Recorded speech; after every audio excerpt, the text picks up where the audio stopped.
Hey guys, it's Leesh, and welcome to another episode of Car Confessions. Guys, I'm back to work. I had 2 weeks off for spring break. If this is your first time listening to Car Confessions, welcome. It's Leesh here. But yeah, off for 2 weeks. It was nice. I didn't go anywhere. I stayed here in the city. It was nice just to be home and relax, even though I wanted to go somewhere, but like financially, it just was not in the cards. So I was like, let me just stay home and chillax. So that's what I did. And like I said, it was nice. It was nice to just be home and relax and get some things done that I needed to get done. So I feel like, especially when you're working majority of the day, by the time the day is, your work day's done, basically everyone else's work day's done. So things that you need to get done, like doctor's appointments, you can do a lot of bill paying now online, so that's really not the excuse. But just things in general, things that you just want to do. I know for me, especially when it's cold, because it's still cold here in New York. This weather is crazy. Like it's one day it's warm, next day it's freezing, or like the morning's warm, and then the evening it's like back to Arctic blast. I mean, like, what is happening? It's just crazy. But yeah, so all that to say, I'm back to work, and I'm back to the old grind of doing the 7:45 to 3:45 gig, which I can't complain about. Like I don't mind like the time that I work. It's actually pretty good. But yeah, back at it. How are you all doing? What's happening with you? What's going on in your world? Hopefully things are going well for you. Here we are, guys. Here we are. What can we say? Life is what it is, right? Cory Booker was on the Senate floor for I think it was it over 24 hours. And like, listen, I am impressed that he's able to do that, because I'm like, wow, that's a lot of talking, that's a lot of commitment, that's a lot of things, and that's great. But I guess for me, what I'm wondering is, now what? Like, now that you've done this, what's going to be done? Like, what other actions will come to play where the American people will see some type of benefits from this 24-hour long conversation or petition to the Senate? And you know what I'm saying? So I mean, like, maybe I'm ignorant to it, because I'm going to be completely honest. I have not really been paying attention to a lot of that type of stuff in the news. Just kind of get snippets of things and just kind of moving on with my day, because to me, a lot of these things are performative. And I say that because it's one thing to get on the floor and really put some action steps in place. And listen, if I'm being completely ignorant on this, call me out on it. But I'm like, what are the action steps? Like, what, now that you've done this, Senator Booker, will there be some momentum of moving forward in a way that's going to benefit the American people? Because right now it's like, oh, he did this 24-hour thing, and what is it, right? I don't know. And that's where and that's where I have to take accountability myself. It's like, okay, at least you need to look into, all the things, and what the core purpose of, his reasoning for doing that. So yeah, so I definitely have to do that. But I'm not here like, oh my gosh, how impressive. Like, oh my gosh, he's standing up for the American people. He's fighting for the rights. And like I said, possibly to some degree, right? I don't know if this was something to, like I said, performative in the way of like showing that, he could beat out, what was the guy? Was it Strom Thurmond? Am I saying, is that the right person? And I have to look that up too, make sure I'm saying that right. But from what I know, Strom Thurmond was someone who was able to do something similar to what Cory Booker did. Obviously, he was on the Republican side, the GOP, of all this. So, there was probably some racist motives behind what Strom Thurmond was doing. And once again, like I said, I got to look more into that and make sure I'm saying that correctly. But I just need some action. Like, seriously, like, action from the government. And not so much action, guys. I think what I am wanting or needing to see beyond the action is that these people understand the everyday American. And that's across the board, the Republican or Democrat, because I think these people are so far removed from the everyday person's experience that they don't even know what is really needed by the American people, right? Or for the American people, because they don't live the everyday American person's life.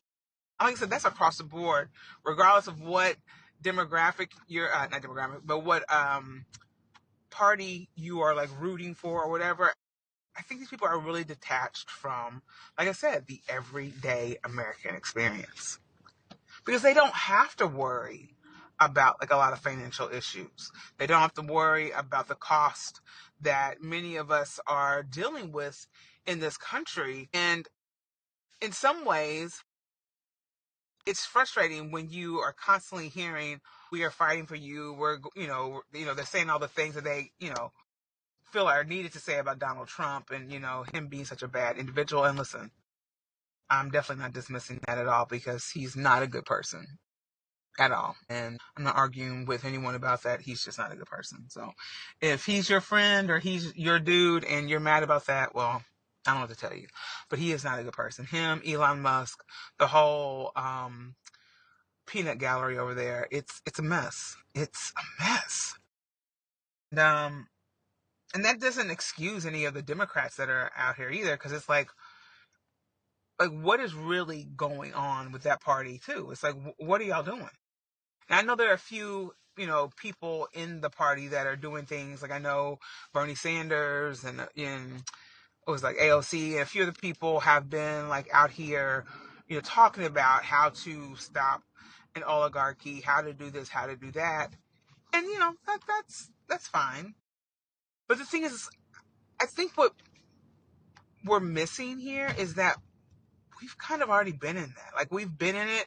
The thing is now is like we are seeing it in uh Technicolor vision. Remember when that whole thing when everything went completely into full color on TV, where it was like, oh, you can see everything. It's one thing to be in black and white, but now that all the color has been presented on the screen, it's like I literally can see what all these things really look like. And I think that's what's happening now with a lot of people as it relates to politics and understanding that these whole performative postures that have been happening for so long are literally that, performative. And so for some people, this is really like frustrating and mind blowing, having the wool removed from their eyes, because like who wants to feel like the people that they feel, air quotes, feel are representing them really are not doing that. Like that's hard for a lot of people to it's a hard pill to swallow for a lot of people. For me, I mean, I've known this for a while. I mean, if you've been listening to this podcast, especially Car Confessions, you know that I don't subscribe to either party because, like I said, it's a lot of performative posturing going on, or has been going on, and it's like that person's bad, that person's bad. Just kind of like pitting back and forth, as opposed to trying to find ways to bring us all together. Because, and like I said, that's on both ends. Because it's like if they are not talking about one another, then they have nothing else to talk about. You know what I'm saying? It's either the Republicans, oh, the Democrats are doing this, or the Democrats are, oh, the Republicans are so terrible, they're this, they're that, whatever, right? And then the talking points beyond that, like I say, it's really nothing that's serving the American people. It's nothing that's showing us that, oh, these things are benefiting us, what they're doing, what they're saying, how laws are being implemented. Like, that's not happening. And I know a lot of people are like, well, Leesh, the Republicans are in office, so a lot of the stuff that they're doing is by way of the Republican Party. And I hear you. I hear you. And at the same time, when Democrats were in office, there were tons of inequities that were happening, and injustices, but it was like the wool was still over the eyes of many, the goody two shoes of the Democratic Party, because they've ran that, that's their brand. They're not crass, they're not this, they take the high road. But you're taking the high road, but then behind closed doors, you're basically chumming up with these Republicans. So it's like, what is it? You gotta figure it out here. Like, either you are not going to stand for what Republicans and the GOP is doing and you take action, or you just say who you really are. It's like, you know what? We are the other party, but really we all kind of are doing the same shit. You know what I'm saying? It might take a little bit longer for one party to do one thing or the other, as it relates to the injustices, but the same shit's happening, right? And I think for what we're seeing now when it comes to Trump and his administration, it's just fully loaded. It's just in our face, like boom, boom, boom. We're being confronted with it because he's not he's not nuanced in any way. Like, he's just gonna do the things, he's gonna say, God knows what, God bless America, and, let the chips fall where they may. Like, to him, what is a consequence? Like, even, it doesn't even register to him. And to be perfectly honest, no one's trying to implement consequences against him. So when you have been put in a position to never receive true consequence, and then on top of the people that are in your camp, they don't see the faults that are happening. So you have all these yes people around you, even by way of the Democratic Party to some degree. He's like, who's gonna check me, boo? Like, I'm just out here. I'm doing me. You know what I'm saying? And that's literally what he's doing. I don't know if you can tell. So this is a total side note, but I'm stuck in traffic, and these potholes. Like, that was a pothole. If you saw my car dip, if you're not watching YouTube, you couldn't see it obviously, but the potholes here in the city. I mean, that's the stuff that I'm talking about. It's this kind of stuff. And I know this is local level stuff that as it relates to potholes, but just in general. Like, what is happening with this country, right? Like, there's just no real care for the people. It's all about stroking the egos of these politicians because they feel like they've been bruised by way of whatever the situation is, and so now they have to prove a point that they are the super politician. But like I said, meanwhile, these roads are looking like they're looking. We can barely afford, eggs. I don't even eat eggs. I'm vegan. But for those of y'all who do, I hate it for y'all because it's crazy. It's wild. Like, it's really wild. And I am, every day I'm doing my best to just stay as optimistic as possible. Because even though, I'm talking about all this stuff, I still feel like something's got to change. And I feel like it will. And I think we have to also be mindful of the fact that everything's not going to go according to the way we want it to go. Everything doesn't work in our time. I believe in divine timing. I'm a true believer in divine timing. And so I feel like we have to trust that things are going to work out. When? I don't know. But I do feel like the tides are definitely shifting. I feel like a lot more people are awakening to the fact that, what we have known or thought we knew about this country and about, who we are as Americans, we're waking up to realize, like, we've been lied to, right? Many of us have known that, particularly people that are black. Like, we've known that for a long time. Like, we've been lied to since the beginning of damn time.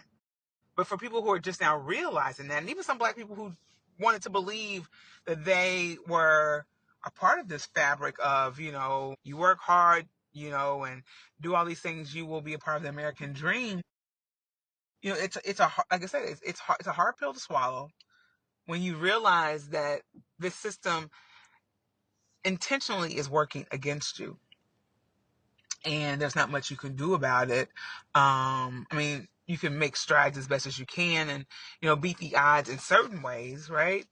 But the overall consensus of the people who have created these laws is, like I said, to keep black people and brown people down. And the hope is that, we will be in a position where we don't, continue to prosper, right? And then, whatever. But I say all that to say, this car's trying to go. Do you, my friend? Hit it. Well, let's go. Why do people? Here's the thing. Why do people want to merge over, and then like take forever to merge over? I'm like, why don't you just wait? Because you clearly don't know what you're doing. Like, well, what is happening? Like, you're interrupting traffic. Make haste. Like, beat it. It's crazy. I've been in New York too long, as you can tell. Like, I'm like, listen, let's go, move, move, move. But yeah, it's so, y'all. Total side note. Why did the dude that just got in front of me? Why did he just turn to another street? Like, what in the anyway? Anywho, but yeah, I feel like the awakening is rough. This part that we're in, as it relates to how America is unfolding in the truth of what it really is really tough. It's really rough to grasp. But like I said, for me, it's always been like this.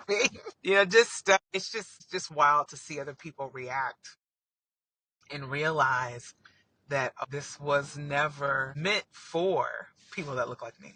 This country, it was initially never meant for people like me, and it was just meant for us to serve white people, full stop, and to entertain them and feed them, possibly take care of their children, basically just to be a servant all around. But I believe and I'm not religious, so I just want to put this out as a disclaimer, but I do believe in certain things that are said within the Bible. And I don't know exactly where this is quoted in the Bible, but I believe this wholeheartedly, that the first shall be last and the last shall be first. And I'm totally paraphrasing, but I believe that. I believe eventually things will turn, the tides will turn, and those who have been mistreated, who have been marginalized, who have been treated less than, will reap benefits. And I'm not saying that in a way of like, oh, let's, reap demise on all white people or anything like that. It's not that at all. But I do feel like after a while, and it's been beyond a while, it's been a long time where black people have been treated so inhumanely in this country, physically, mentally, spiritually, that eventually God will prevail and provide victory and justice for us here on earth, not in heaven. I believe that. And I feel like the lie that many of us were told, especially if you grew up in the church, that all of our riches and we will gain all this in heaven. I think that was a lie for us to continue to you kind of like keep our heads down while we're here on earth and just kind of like grin and bear it. And I have to admit, like when I was a kid, maybe a teenager, I was always wondering, like, why do we have to wait to go to heaven to have all this amazing stuff in life? Why can't we have a good life here? You know what I'm saying? And, you know, my elders believed that, at one point believed that. And then I was just like, no. Because why is it that these people, certain people I see, live in these beautiful homes, have these beautiful cars, have all this money, are able to just live well without worrying, are able to walk around without someone going behind them to see if they're going to steal something, to question their credibility, to downplay who they are as a person. All the things. Like, why do they get to have all these benefits and benefits of the doubt and to be, quote unquote, mediocre as it relates to excellence in this country? Because for me, I felt, based off what I saw around me and based off what presents in this country, I had to get all these degrees in order to just be seen in my field. And then I know other people who are excelling above and beyond who just have a bachelor's. And there's nothing wrong with that. There's nothing wrong with that. But what is wrong with that is the fact that someone like me, a black person, has to have all these degrees in order to just match up to, a white person who has a bachelor's or even an associate's. It's crazy to me. It's crazy. But now I'm realizing there are other areas outside of the traditional workforce where I can thrive, and that's what I'm doing. Is I'm working to get out of the traditional workforce because in so many ways it just is not. it's not serving in the way that it needs to. Because one, the time, like I was just telling you guys earlier, I would like to be in a position where I'm not just now getting off work. Right now it's 4:17. I'm almost home. I would like to, have time back. I would love to have time back. Because time, there's no price on time. And when you think about that, I mean, people apply for jobs that are hourly wage rate based, and you're like, my time is worth $17 an hour. My time is worth $10 an hour. Like my time. Do you know what you can do in a whole hour? You know what I'm saying? It's a lot of shit you can do in an hour, and it's only worth $10. Get the hell out of here with me with that shit. Like seriously. Like if you really think about it in that way, it's like, wait a minute. Wasted a whole hour for only $10. And it doesn't matter what price you put on it. There shouldn't be a price on it. That's just me. That's just me. That's just Leesh. But yeah, I'm done. Like I really am in a space now where I'm like, this ain't it. This ain't it. And because this ain't it, I am making moves to ensure that I don't have to continue down this road. And let me tell you something, I love my job. I love what I do, but I also want time back. I don't think there's anything wrong with that at all. Because I know people who do it, who are thriving while doing it, and it's like, okay, girl, you see, pothole, another one, and boom, another one. Like, guys, let's get it together. So yeah, I'm taking action on, really trying to figure this out, and also recognizing my worth in this.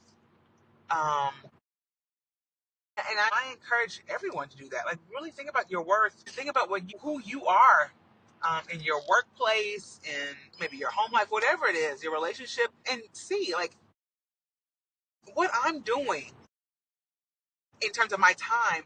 Am I spending my time the way I want to spend it, or am I spending it the way I've been told I need to spend it, or the way I quote unquote think I have to spend it because I need to make X amount of money just to survive, right?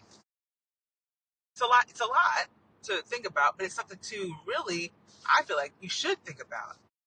Because I think we've just been kind of grinding, just trying to make it work, just trying to make things happen, blah, blah, blah, blah. And listen, I'm right there with you. I'm preaching to my own choir, right? But at some point we have to stop and think, like, is this really working? Is this really working for me? Right? Is this working for me? If it's not working, I mean, if it's working for you, listen, live your best, ball till you fall. But it's not working for Leesh. Like, it's just not. Just like this, I circle it back to the government. It's not working. It's not working. So, like, what are we going to do as the people?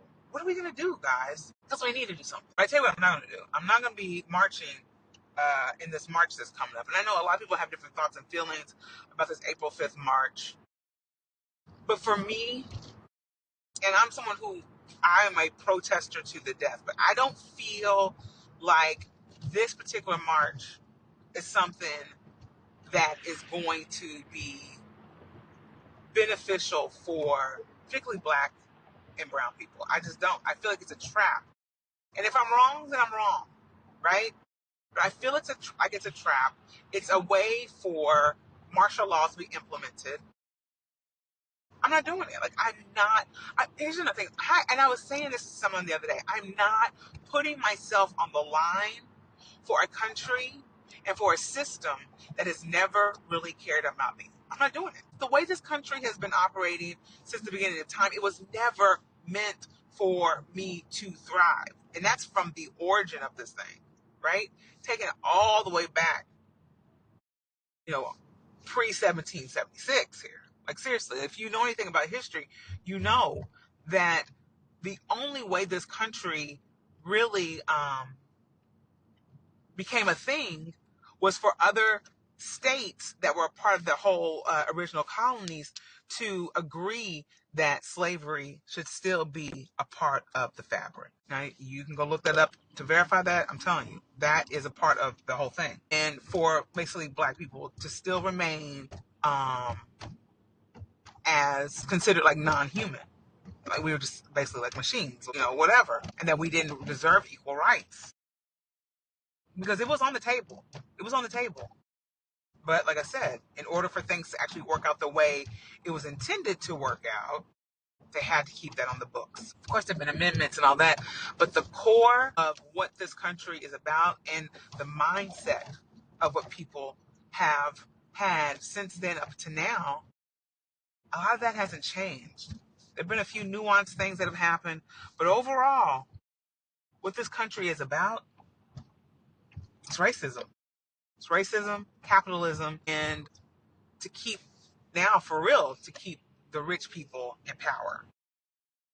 I mean, it's so obvious. I mean, if you can't see that now, it's like, child, what are you doing? Like, what is happening with you? Seriously. So yeah, I mean, it's time to wake up, folks. It is. It's time to wake up and realize that this country is not what it what we have been brainwashed to think for so long, or for some people have been brainwashed to think that everybody was equal, everyone had a fair share, everyone had access to the American dream. No, that's not true. It's never been true. Are some people, lucky enough to be a part of that? Of course. Because you consider like, oh, I know that black person and this black person and that Puerto Rican person and this Mexican person. Like, yeah, you can handpick people out. And I'm telling you, please save yourself with trying to share that with me. Please. Because you're basically telling me that I'm okay with the status quo, that a few people, that's the key. A few black and brown people were able to make it, but not everybody. Not everybody has access to that, right? And then beyond that, beyond the racism of it all, the classism. Because at the end of the day, it kind of boils down to classism, because what happens is, everyday white people, especially, folks who don't have money, just everyday good old fashioned white people who are racist or who, uphold racism, have been voting against their interests since the beginning of time, or have not been standing up and, doing things against their interests to uphold this system that we now live in. And so you've been lied to, saying that you're the superior race, and, you basically have the keys to the kingdom, because a lot of people do believe that. They believe, because they're white, religious folks, they have the keys to the kingdom, which is hilarious to me. That's a whole other story. It's time to wake up and realize that everybody here on this earth, not just in America, deserves the right to live well, to be liberated, and live well now. Not waiting for some type of mythical heaven where who knows what the hell happens after you die. Like, who really knows? Like, if you know, let me know, because I'm pretty sure you don't have all the, this is what happens after you die. These are theories and concepts, and some people have these near-death experiences and they explain things, but the true facts and science behind it, no one knows. No one knows, and that's okay. So my thing is, if I don't know what's going to happen after this, why am I waiting for something that I don't even know is going to be promised to me? Heaven belongs to me, maybe. Why can't I have heaven here on earth? That's all I'm saying. Heaven here on earth. Thank you and good night. Thank you for coming to my TED Talk today. Anywho, guys, I'm home. Thank God. Going upstairs for the old therapy. Praise God for therapy. Gonna make some chili for my peeps and chillax. Guys, if you haven't awakened to what's going on, not just in the United States, yes, but on a global scale, please do yourself a favor and just realize all of it's connected, and none of us are free until we're all free. Literally. And while we'll look at things like, oh, that's happening over there, yikes, I hate that for those people in Sudan, yikes, the Congo, wow, Palestine, I hate that for them. All of these things are connected. And until we realize that our brothers and sisters over there are suffering like we're suffering, actually they're suffering even more than we are, until we realize that, we're just going to stay in this hamster wheel of fuckery and foolishness. Realize, wake up. All this stuff is connected. We have to work against this system, try to dismantle it, please and thank you, and build something that works for all people. Full stop. All right, guys. Love you. And like I say, let's just keep on keeping on. And listen, I'll see y'all next week.